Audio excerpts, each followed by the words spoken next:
Pemuda ini menemukan gadis pujaannya, namun tatapannya tiba-tiba tertegun saat melihat pria itu memukul sang gadis. Pemuda itu pun langsung berjalan menghampiri mereka dan menghajar sang pria temperamen tersebut hingga terjatuh. Rupa terkejut dan berusaha menahannya, namun Lal masih kesal dan terus menghajar sang lelaki. Sang lelaki tak terima, namun sang bodyguard mengatakan jika sang pemuda seorang militer dan itu berbahaya buatnya. Rupa berusaha membujuk sang lelaki untuk melepaskan Lal. "Kau beruntung, aku menghormati tentara," ujarnya. Lalu Rupa pun berusaha menarik sang lelaki untuk segera pergi dari tempat itu. Sang pemuda hanya terpaku melihat kepergian sang gadis. Berdiri terdiam, sang ibu bertanya ada apa dengannya, namun Lal hanya diam. Tiba-tiba telepon berbunyi. Sang ibu menjawabnya dan berkata jika ada telepon untuknya. Mengangkatnya, ternyata sang gadis yang menghubunginya dan mengatakan jika sang lelaki sedang pergi bersama teman-temannya dan besok baru kembali. Dia pun mengajak sang pemuda untuk bertemu. Saat berdua, Rupa bercerita tentang dirinya. "Aku akan menjadi diva di film berikutnya," ujarnya. "Tapi dia orang yang temperamental," ujar Rupa lagi berbicara tentang sang lelaki. "Aku tak bakalan memperlakukanmu seperti itu," ujar Lal. "Ya, aku tahu itu," jawab Rupa seraya tersenyum. "Aku mau jadi pacarmu," ucap Lal membuat sang gadis tersenyum geli. "Kau tampan pakai seragam ini," ujarnya membuat sang sahabat tersipu malu. Mereka pun berjalan berdua semalaman menghabiskan malam itu dengan bernostalgia. Sang gadis menceritakan jika dia sangat bahagia dengan kehidupan glamornya, berkeliling dunia dan bertemu banyak orang.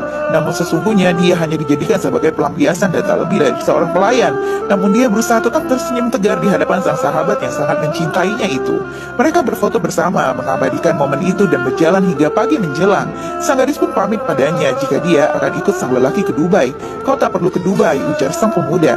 "Lalu aku harus kemana?" tanya sang gadis. Yang dijawab sang pemuda jika dia bisa pulang bersamanya. "Kenapa kau begitu baik padaku, Lal?" tanya sang gadis lirih. "Karena kaulah rupaku," jawab sang pemuda, membuat sang gadis tersenyum haru lalu memeluk sang sahabat dan berlalu meninggalkannya diikuti tatapan sedih sang pemuda.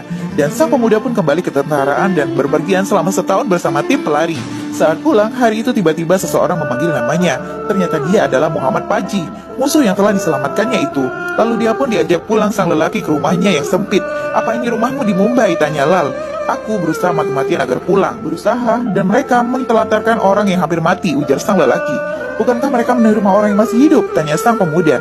"Aku tidak berguna lagi bagi mereka," ujar sang lelaki penuh kecewa. "Dan orang bodoh seperti kita melupakan Tuhan dan mudah goyah. Kau tahu siapa aku saat kau menyelamatkan aku? Katakan," ucap sang lelaki tiba-tiba. "Aku tidak tahu," jawab sang pemuda. "Aku musuhmu, bodoh. Di sana aku mau membunuhmu dan berjihad demi kemuliaan. Lihatlah nasibku sekarang," ujar sang lelaki terlihat kesal. "Musuhku sendiri membawaku ke tempat yang aman, mencoba menyelamatkan tubuhku yang tak berkaki," ujarnya, lalu meminta sang pemuda untuk mentraktirnya. Saat sedang minum, sang pemuda pun menceritakan keinginan sang sahabat yang telah gugur untuk membangun bisnis pakaian dalam itu. Bala bilang, "Aku yang menangani produk dan dia yang akan menangani pemasarannya, tapi dia sudah pergi, jadi aku